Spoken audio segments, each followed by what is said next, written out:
नमस्कार साथियों, स्वागत है आप सभी का हमारे चैनल जीएस आज़ाद हिंद पर। कैसे हैं आप सभी लोग? उम्मीद है कि सभी लोग स्वस्थ होंगे। दोस्तों, आज लाए हम आपके लिए साइंस एंड टेक के बहुत ही बेहतरीन और इम्पोर्टेंट क्वेश्चन। तो चलिए दोस्तों, शुरू करते हैं। आज का पहला प्रश्न है कार्य का। साथियों और दोस्तों, कार्य का मात्रक क्या होता है? आपका करेक्ट आंसर होगा जूल। ठीक है। अगला प्रश्न है प्रकाश वर्ष मात्रक किसका है? इसका करेक्ट आंसर है दूरी का। जरूर याद रखिएगा आप लोग, बहुत ही इंपॉर्टेंट क्लास रहने वाली है प्लीज, और दोस्तों तक भी शेयर करते रहिए। अगला प्रश्न है दोस्तों, लियोमेन किसका मात्रक है? इसका करेक्ट आंसर है साथियों ज्योति पलक्स का। ठीक है, लियोमेन किसका मात्रक है? आपका आंसर होना चाहिए ज्योति पलक्स का। अगला प्रश्न है दोस्तों, क्यूरी।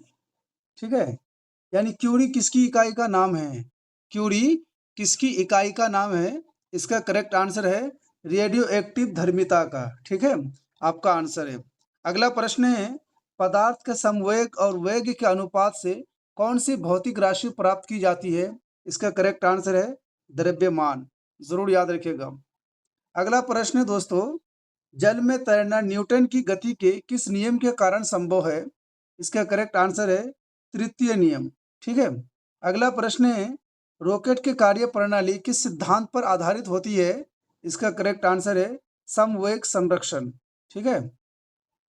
आठवां प्रश्न है दोस्तों, अश्व यानी घोड़ा, अश्व यदि एकाएक चलना प्रारंभ कर दे तो अश्वरोही की गिरने की आशंका का क्या कारण है? तो इसका करेक्ट आंसर है विश्राम उड़त्व। ठीक है, विश्राम उड़त्व। सॉरी दोस्तों, आठवां प्रश्न है अश्व यदि एकाएक चलना प्रारंभ कर दे तो अश्वरोही की गिरने की आशंका का क्या कारण है? तो साथियों इसका करेक्ट आंसर है विश्राम जड़त्व। ठीक है, विश्राम जड़त्व। जरूर याद रखिएगा, टाइपिंग मिस्टेक था वो। अगला प्रश्न है दोस्तों, कालीन की सफाई के लिए यदि उसे छड़ी से पीटा जाए तो उसमें कौन सा नियम लागू होता है? तो इसका करेक्ट आंसर होगा गति का पहला नियम। ठीक है, जरूर याद रखिए, गति का पहला नियम लागू होता है, यह आप जरूर ध्यान रखिएगा। 10वां प्रश्न है दोस्तों, समुद्र में पलवन करते यानी आइसबर्ग का कितना भाग समुद्र की सतह से ऊपर रहता है? तो इसका करेक्ट आंसर है 1/10 भाग। ठीक है, 1/10 भाग जो है समुद्र से ऊपर रहता है। अगला प्रश्न है प्रकाश वोल्टीय सेल के प्रयोग से सौर ऊर्जा का रूपांतरण करने से किसका उत्पन्न होता है यानी उत्पादन होता है? तो इसका करेक्ट आंसर है प्रकाशीय ऊर्जा। ठीक है, प्रकाशीय ऊर्जा जो है यानी प्रकाशीय ऊर्जा का उत्पादन होता है, जरूर याद रखिएगा।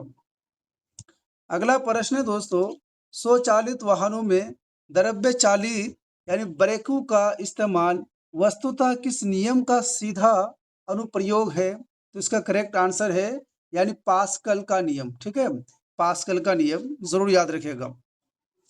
अगला प्रश्न है दोस्तों, जब दूध को प्रबल ढंग से मथा जाता है तो उसमें यानी उसमें से क्रीम किस कारण से अलग हो जाती है? तो इसका करेक्ट आंसर है अपकेंद्रीय बल के कारण जो है साथियों वो अलग हो जाती है, जरूर याद रखिएगा।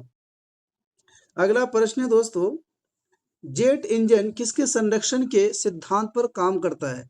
ठीक है, जेट इंजन किसके संरक्षण के सिद्धांत पर काम करता है? तो इसका करेक्ट आंसर है रेखिक संवेग के कारण। ठीक है, रेखिक संवेग के कारण करता है। ठीक है, जरूर याद रखिएगा। अगला प्रश्न है किसी तुल्यकारी उपग्रह की पृथ्वी की सतह से ऊंचाई लगभग कितनी होती है? तो इसका करेक्ट आंसर साथियों 36,000 किलोमीटर।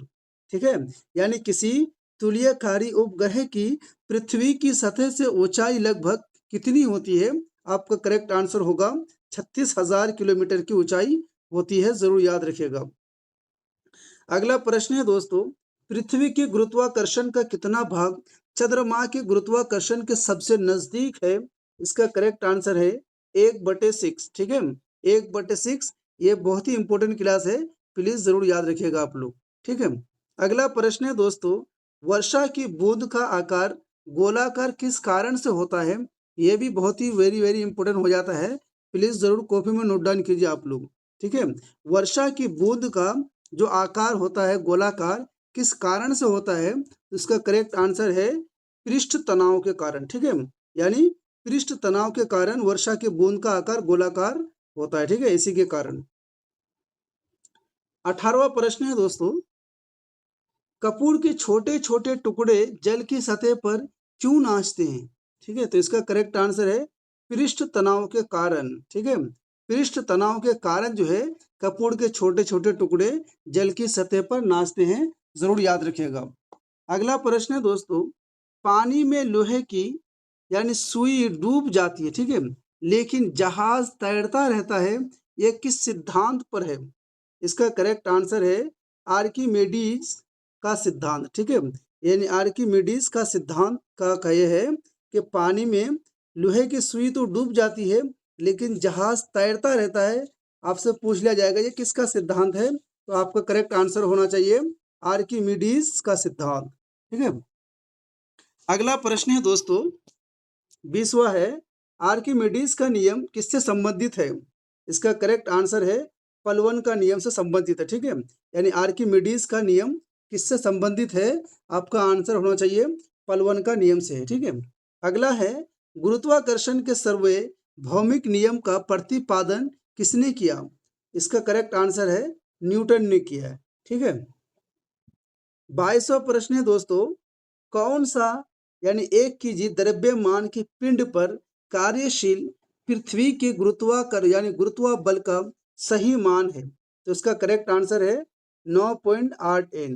ठीक है, यानी कौन सा 1 केजी द्रव्यमान के पिंड पर कार्यशील पृथ्वी के गुरुत्वाकर्षण का सही मान है? तो आपका आंसर होना चाहिए 9.8, जरूर याद रखिएगा। 23वां प्रश्न है दोस्तों, एक हॉर्स पावर यानी HP कितने वाट के बराबर होता है? तो आपका आंसर है 746 वाट का होता है। ठीक है, जरूर याद रखिए। 24वां प्रश्न है दोस्तों, लोहे की सुई पानी की सतह पर किस कारण तैरती रहती है? तो इसका करेक्ट आंसर है पृष्ठ तनाव के कारण जो है लोहे की सुई पानी की सतह पर जो है तैरती रहती है। ठीक है, अगला है, एक गेंद को क्षैतिज से कितने कोण पर फेंकने की यह अधिकतम क्षैतिज पूरी तय कर सके? तो इसका करेक्ट आंसर है 45 डिग्री। ठीक है, अगला प्रश्न है दोस्तों, इसने न्यूटन से पूर्व ही बता दिया था कि सभी वस्तुएं पृथ्वी की ओर गुरुत्वाकर्षित होती है? तो इसका करेक्ट आंसर है ब्रह्मगुप्त।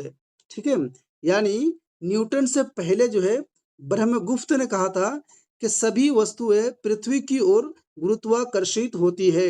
ये जरूर याद रखिएगा, ये भी VBI है।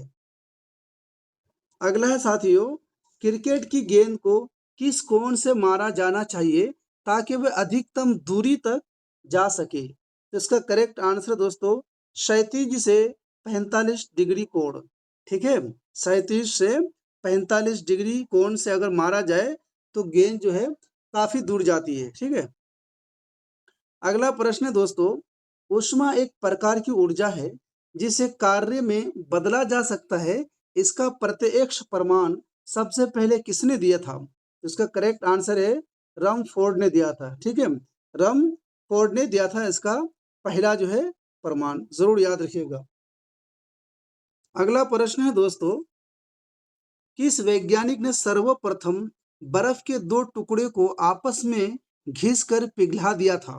तो इसका करेक्ट आंसर है डेवी। ठीक है, यानी डेवी वैज्ञानिक ऐसे थे जो सबसे पहले बर्फ के दो टुकड़ों को आपस में घिसकर पिघला दिया था। ये जरूर याद रखिएगा। अगला प्रश्न है दोस्तों, वाष्प इंजन में उबलते हुए जल का तापमान किस कारण से उच्च हो सकता है? इसका करेक्ट आंसर साथियों बॉयलर के अंदर उच्च दाब होता है। ठीक है, बॉयलर के अंदर उच्च दाब होता है, जिसकी वजह से जो साथियों वो क्या होता है कि तापमान उसका उच्च हो जाता है। ठीक है, अगला प्रश्न है दोस्तों, ताप युग में ताप युग में तापमानी यानी थर्मोकपल थर्मोमीटर किस सिद्धांत पर आधारित है? तो आपका आंसर होना चाहिए सीबेक के प्रभाव पर। ठीक है, सीबेक के प्रभाव पर, ये जरूर याद रखिएगा।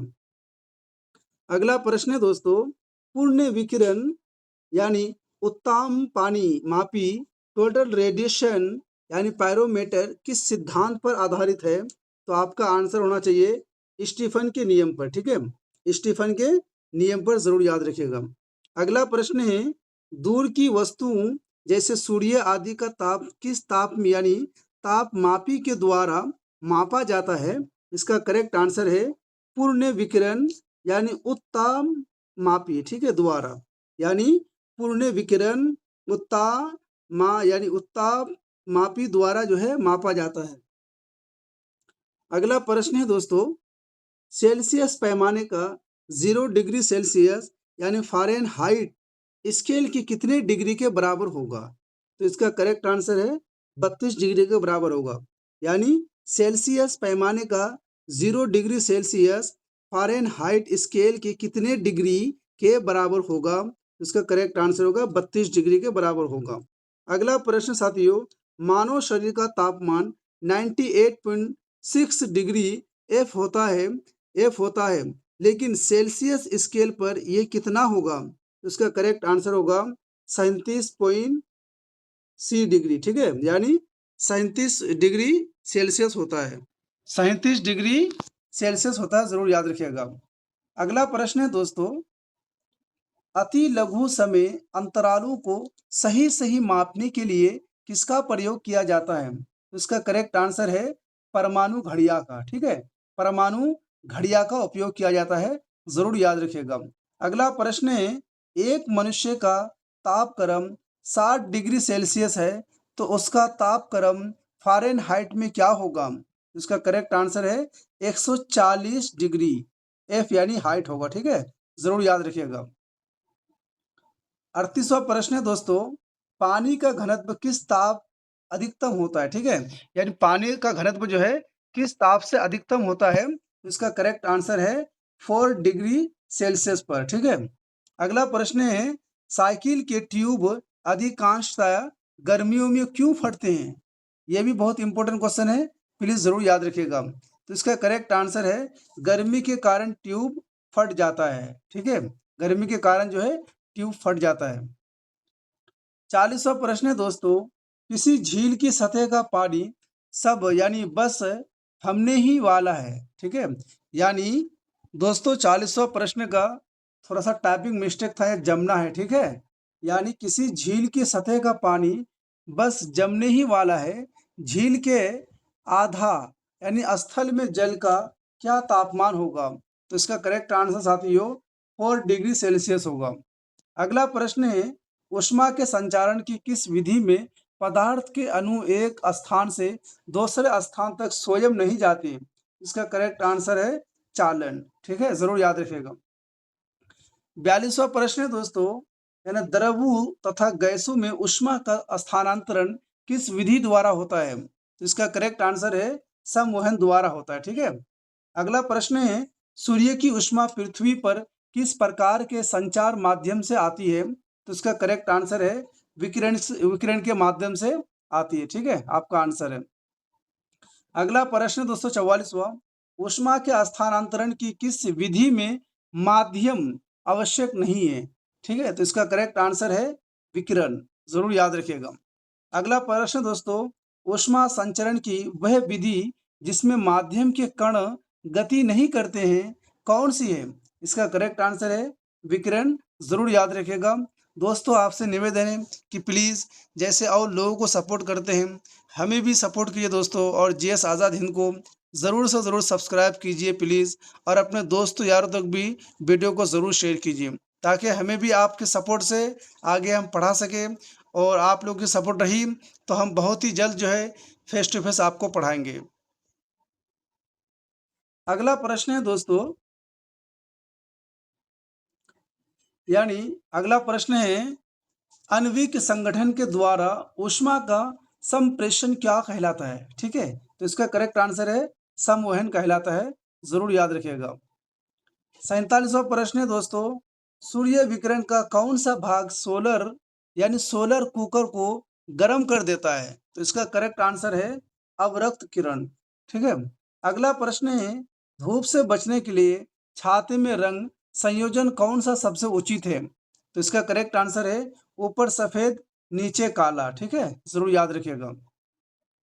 अगला प्रश्न है, किस विधि से ऊष्मा स्थानांतरण को न्यूनतम करने के लिए थर्मस फ्लास्क यानी थर्मस फ्लास्क की दीवारों पर कलाई की जाती है, ठीक है। तो इसका करेक्ट आंसर है विकिरण, ठीक है। अगला प्रश्न है, किसमें सर्वोच्च विशिष्ट ऊष्मा का नाम यानी मान होता है, ठीक है। यानी किसमें सर्वोच्च विशिष्ट ऊष्मा का मान होता है, तो इसका करेक्ट आंसर है जल, जरूर याद रखिएगा। अगला प्रश्न है दोस्तों, शुद्ध पदार्थ में कोई अन्य पदार्थ मिला देने पर उसके गलनांक पर क्या प्रभाव पड़ता है? इसका करेक्ट आंसर है घट जाता है, ठीक है। क्या प्रभाव पड़ता है? तो वो जो है ना घट जाता है, जरूर याद रखिएगा। अगला प्रश्न है, अप यानी अपद्रव्यों को मिलाने से गलनांक पर क्या प्रभाव पड़ता है? तो इसका करेक्ट आंसर है घट जाता है, ठीक है। यानी घट जाएगा, बढ़ेगा नहीं। अगला प्रश्न है, चावल को पकाने में कहाँ अधिक समय लगेगा? ठीक है, चावल को पकाने में कहाँ अधिक समय लगेगा? तो इसका करेक्ट आंसर है माउंट एवरेस्ट पर, जरूर याद रखिएगा। दोस्तों, आपको लगता होगा कि बहुत ही ईजी क्वेश्चन है, लेकिन यकीन जाने हर एग्जाम में इस टाइप के क्वेश्चन पूछ लेते हैं। तो प्लीज आप लोग जरूर दिमाग में बैठाइए और अपने कॉपी में नोट डाउन भी करते रहिए, ठीक है। और अगर हमारी क्लास का पीडीएफ आपको चाहिए तो वीडियो के डिस्क्रिप्शन में टेलीग्राम का लिंक दिया हुआ रहता है, आप वहां जाकर के टेलीग्राम ज्वाइन करके फ्री में पीडीएफ को प्राप्त कर सकते हैं। 54वां प्रश्न है दोस्तों, आंतरिक ऊर्जा की संकल्पना ऊष्मा गति की किस नियम से मिलती है? ठीक है, तो इसका करेक्ट आंसर है प्रथम नियम से मिलती है, जरूर याद रखिएगा। 55वां प्रश्न है, ऊष्मा गतिकी का प्रथम नियम किस अवधारणा की पुष्टि करता है? तो इसका करेक्ट आंसर है ऊर्जा संरक्षण का पुष्टि करता है, ठीक है। अगला है, किस बिंदु पर यानी फ़ारेनहाइट तापक्रम सेंटीग्रेड तापक्रम का 2 गुना होता है? तो इसका करेक्ट आंसर है 160 डिग्री एफ, ठीक है, जरूर याद रखिएगा। अगला प्रश्न है दोस्तों, किसी वस्तु की विशिष्ट ऊष्मा किस पर निर्भर करती है? तो इसका करेक्ट आंसर है पिंड के द्रव्य पर, ठीक है। करेक्ट आंसर है पिंड के द्रव्य पर निर्भर करता है। अगला है, सेल्सियस में मैप का कौन सा तापक्रम 300 के बराबर है? ठीक है, तो इसका करेक्ट आंसर होगा 27 यानी 27 डिग्री सेल्सियस, जरूर याद रखिएगा। 58वां क्वेश्चन था साथियों, सेल्सियस में माप का कौन सा तापक्रम 300 के बराबर है? तो इसका करेक्ट आंसर है 27 डिग्री सेल्सियस, ठीक है, जरूर याद रखिएगा। अगला प्रश्न है दोस्तों, ब्लैक बॉडी किसकी विकिरण को अवशोषित कर सकती है? तो इसका करेक्ट आंसर है केवल उच्च तरंगदैर्घ्य, ठीक है, केवल उच्च तरंग तरंगदैर्घ्य, ठीक है, ये जरूर याद रखिएगा। अगला प्रश्न है, यानी शीत ऋतु के दिनों में हम मौसम किस प्रकार का होने पर ज्यादा ठंड महसूस करते हैं? ठीक है, तो इसका करेक्ट आंसर है साफ मौसम पर। अगला प्रश्न है दोस्तों, मिट्टी के घड़े में किस क्रिया के कारण जल ठंडा रहता है? यह भी आपके लिए बहुत इंपॉर्टेंट हो जाता है, जरूर याद रखिएगा। तो इसका करेक्ट आंसर है वाष्पीकरण, ठीक है। यानी मिट्टी के घड़े में अगर हम पानी रख देते तो उसका पानी ठंडा क्यों होता है? क्योंकि उसके अंदर वाष्पीकरण होता है, जिसकी वजह से मटके का पानी जो है वो ठंडा रहता है, ठीक है। अगला प्रश्न है, पराश्रव्य तरंगों को सबसे पहले किसने यानी सिटी बाजार उत्पन्न किया था? ठीक है, तो इसका करेक्ट आंसर है गाल्टन ने। किसने किया था? गाल्टन ने उत्पन्न किया था, जरूर याद रखिएगा। अगला प्रश्न दोस्तों, अगला प्रश्न है, ध्वनि का तनाव यानी तात्व यानी पिक किस पर निर्भर करता है? ठीक है, ध्वनि का तात्व पिक किस पर निर्भर करता है? तो आपका करेक्ट आंसर होगा आवृत्ति पर करता है, ठीक है, आवृत्ति पर करता है। अगला प्रश्न है, विमानों के आंतरिक भागों की सफाई में किसका प्रयोग यानी उपयोग किया जाता है? तो इसका करेक्ट आंसर होगा पराश्रव्य तरंग का, ठीक है, यानी पराश्रव्य तरंग का जो है उपयोग किया जाता है, जरूर याद रखिएगा आप लोग। अगला प्रश्न दोस्तों, मनुष्य को ध्वनि कंपन की अनुभूति किस आवृत्ति यानी आवृत्ति सीमा से होती है? तो इसका करेक्ट आंसर है साथियों 20 - 20 यानी 0000 से जो है होता है, ठीक है। अगला प्रश्न है, लगभग 20 डिग्री सेल्सियस तापक्रम पर किस माध्यम से ध्वनि की गति अधिकतम रहेगी? तो इसका करेक्ट आंसर है लोहा। ठीक है, जरूर याद रखिएगा आप लोग। अगला प्रश्न है दोस्तों, ध्वनि के किस लक्षण के कारण कोई ध्वनि मोटी यानी ग्रेव या पतली यानी श्रील होती है? तो इसका करेक्ट आंसर साथियों तरात्व। ठीक है, करेक्ट आंसर क्या है? तरात्व यानी पिक। ठीक है, पिच के कारण होता है। अगला प्रश्न है, किसके द्वारा सबसे अधिक ध्वनि प्रदूषण होता है? तो इसका करेक्ट आंसर है हवाई जहाज की उड़ान भरना। ठीक है, यानी जब हवाई जहाज उड़ान भरता है तो इसका जो ध्वनि प्रदूषण बहुत ज्यादा होता है। अगला प्रश्न दोस्तों, कौन सी प्रक्रिया प्रकाश और ध्वनि दोनों में घटित नहीं होती है? ठीक है, क्वेश्चन को ध्यान रखिएगा। कौन सी प्रक्रिया प्रकाश और ध्वनि दोनों में घटित नहीं होती है? तो इसका करेक्ट आंसर है यानी ध्रुवन। ठीक है, ध्रुवन के कारण जो है नहीं होती है। अगला प्रश्न दोस्तों, ध्वनि का प्रभाव मानव के कान में कितने समय तक रहता है? तो इसका करेक्ट आंसर है 1/10 सेकंड तक रहता है। ठीक है, अगला प्रश्न दोस्तों 71वां, ध्वनि तरंगे किसके कारण प्रतिध्वनि उत्पन्न करते हैं? ठीक है, यानी ध्वनिकरण यानी ध्वनि तरंगे किसके कारण प्रतिध्वनि उत्पन्न करते हैं? तो इसका करेक्ट आंसर होगा परावर्तन। ठीक है, परावर्तन के कारण जो उत्पन्न करते हैं। अगला है, एक व्यक्ति को अपनी प्रतिध्वनि सुनने के लिए परावर्तक तल से कितनी दूर खड़ा रहना चाहिए? उसका करेक्ट आंसर है कम से कम 56 फीट दूर जो है खड़ा रहना चाहिए। ये जरूर याद रखिएगा, ये भी आपके एग्जाम पॉइंट ऑफ व्यू से बहुत ही इंपॉर्टेंट हो जाता है। अगला प्रश्न है दोस्तों, अगला प्रश्न है यानी स्टेथोस्कोप ध्वनि के किस सिद्धांत पर कार्य करता है? तो उसका करेक्ट आंसर है परावर्तन। ठीक है, अगला है, पास आती रेलगाड़ी की सीटी की आवृत्ति यानी तीक्ष्णता बढ़ जाती है यानी बढ़ती जाती है, ऐसा किस घटना के कारण होता है? तो आपका करेक्ट आंसर होगा यानी डॉपलर प्रभाव से। ठीक है, डॉपलर प्रभाव से जो है ट्रेन की सीटी जैसे जैसे नजदीक आएगी ट्रेन, वैसे उसे उसकी उसकी जो आवाज जो है तेज होती जाएगी। ठीक है, अगला प्रश्न है दोस्तों, किस एक प्रकार की तरंग का प्रयोग रात्रि दृष्टि उपकरण में किया जाता है? तो इसका करेक्ट आंसर है अवरक्त तरंग। ठीक है, अगला है, एक जेट वायुमान दो यानी 2 मैक के वेग से हवा में उड़ रहा है, जब ध्वनि का वेग 332 मिलीमीटर से है, तो वायुयान की चाल कितनी है? ठीक है, तो इसका करेक्ट आंसर है 664 मिलीमीटर से है। ठीक है, जरूर याद रखिएगा। अगला प्रश्न है दोस्तों, एक जैव पद्धति जिसमें पराश्रव्य ध्वनि का उपयोग किया जाता है, कौन सा है? तो सोनोग्राफी। आपका करेक्ट आंसर है सोनोग्राफी। अगला है, कौन सी तरंगे शून्य में संचरण नहीं कर सकती? तो उसका करेक्ट आंसर है ध्वनि। ठीक है, यानी ध्वनि तरंग जो है शून्य में संचरण नहीं कर सकती, जरूर याद रखिएगा। अगला प्रश्न है दोस्तों, वह उपकरण जो ध्वनि तरंगों की पहचान तथा यानी त्रिज्योरेखन के लिए प्रयुक्त होता है, क्या कहलाता है? इसका करेक्ट आंसर है सोनार कहलाता है। ठीक है, अगला है, प्रकाश तरंग किस प्रकार की तरंग है? ठीक है, तो इसका करेक्ट आंसर है अनुप्रस्थ तरंग। ये भी बहुत इंपॉर्टेंट क्वेश्चन हो जाता है आपके लिए, प्लीज जरूर नोट डाउन करते रहिए। ठीक है, प्रकाश तरंग किस प्रकार की तरंग है? तो अनुप्रस्थ तरंग का। ठीक है, अगला है, प्रकाश का तरंग सिद्धांत किसके द्वारा प्रस्थापित है किया जाता है? तो इसका करेक्ट आंसर है साथियों हाइगेंस के द्वारा। ठीक है, यानी हाइगेंस के द्वारा किया जाता है। अगला है, किस घटना के आधार पर प्रकाश तरंगे के अनुप्रस्थ होने की दृष्टि यानी पुष्टि होती है?